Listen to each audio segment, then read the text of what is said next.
Здравейте! Започва шестата част на поредицата как да се направим домашен хляб с квас.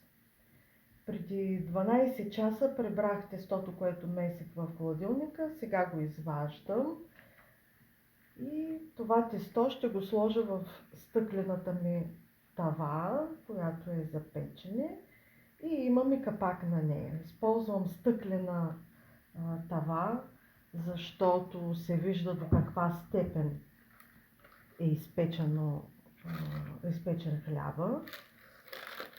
Поставям хляба така. Операцията, която ще извърша, е разрез с ножица на тестото. Това е най-лесният начин да се разреже тестото с квас. Има и други начини с браснарско ножче, с остър нож, но при тях рязането не винаги се получава така добре и ефекта според мен на този тип рязане е най-сполучлив.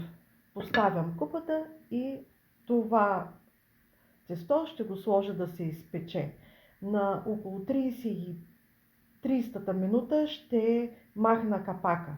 Махането на капака става тогава, когато цялото тесто е почти опряло в капака и леко се е получил загар по ръбчетата. Ще се видим в следващия епизод. Това е за сега.